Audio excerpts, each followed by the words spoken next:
बीबी जुलेखा उर्फ माई साहिबा की दरगाह का उर्स 790वां सालाना उर्स की अगर बात की जाए तो इसकी शुरुआत होगी 20 नवंबर से 22 नवंबर तक। हर कौम हज़रत के दरबार में आती है और उनकी मुरादें अल्लाह ताला पूरी करता है। अल्लाह ने अपना महबूब बनाया है, वो काम करके दिखाया है। आज दुनिया में भी नाम है और दीन में भी नाम है। हज़रत निज़ामुद्दीन औलिया महबूब इलाही पूरी दुनिया में नाम है उनका, दीन में भी नाम है और दुनिया में दोनों जगह माँ की दुआ। ये वो दरबार है, ये तो समंदर है, लेने वालों की कमी है, देने वाले की कमी नहीं है। ये दरबार भाई साहब का बहुत करिश्मा है। अल्लाह ने वो ताकत दी है कि दुनिया आती है और फौरन मुराद पूरी होती है। सुबह दुआ मांगने जाते हैं, शाम तक मुराद पूरी होती है। वो दरबार है हुजूर भाई साहब जरा मैं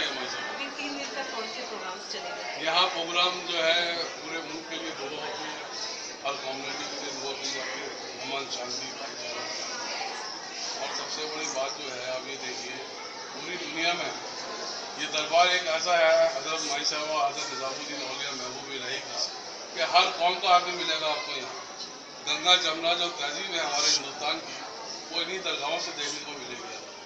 यहाँ हर किस्म का जो है, हर कौम का आदमी बेल मिलता आपको दरबार, और तमाम लोगों की दुआएं होती हैं और लोग अपनी खुद भी दुआ मांगते हैं जो आगे पूरी होती है। और कव्वाली वगैरह का प्रोग्राम, कव्वाली तो सारी रात प्रोग्राम होगा, कव्वाली में संगीत था और सुबह 11 बजे बड़ा प्रोग्राम चल। तो आज से कब तक है उर्स कल तक रहेगा, 11 बजे बड़ा प्रोग्राम। मैं परवीन अर्शी। हज़रत निज़ामुद्दीन औलिया ने लिखा है कि जब उनकी माँ दुआ करती थी तो ऐसा लगता था जैसे वे सीधे अल्लाह से बात कर रही हो। वे उनकी प्रार्थनाओं को बिना किसी देरी के स्वीकार करते हुए देखते थे। हर महीने नया चांद दिखाई देने पर वे माई साहिबा के कदमों पर सिर रखकर उनकी दुआ लेते थे। वे लिखते हैं कि इस दुनिया से जाने से ठीक पहले वह कुछ दिनों के लिए बीमार थी और अक्सर रोती रहती थी।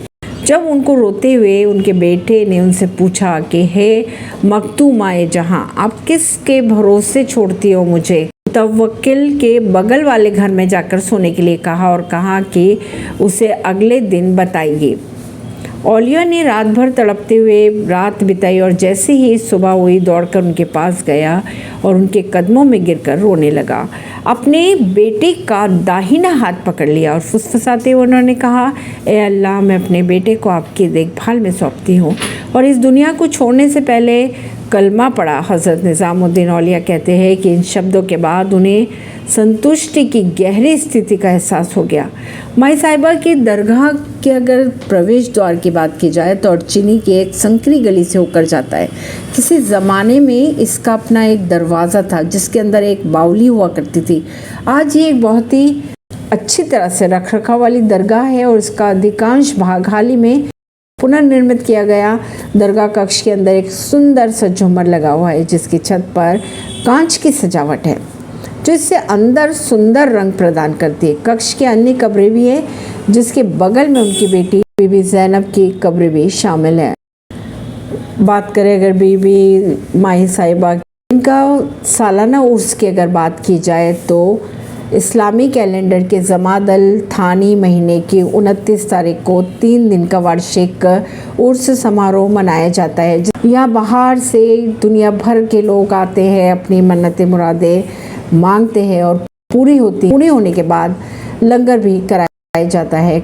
माई साहिबा की दरगाह की देखभाल आमिर निज़ामी करते हैं जो कि अपना दायित्व बखूबी निभा रहे हैं। बरसों से पहले इनके वालिद साहब इस दरगाह की देखभाल करते थे और आज आमिर निज़ामी हैं, वो देखभाल करते हैं इस दरगाह की।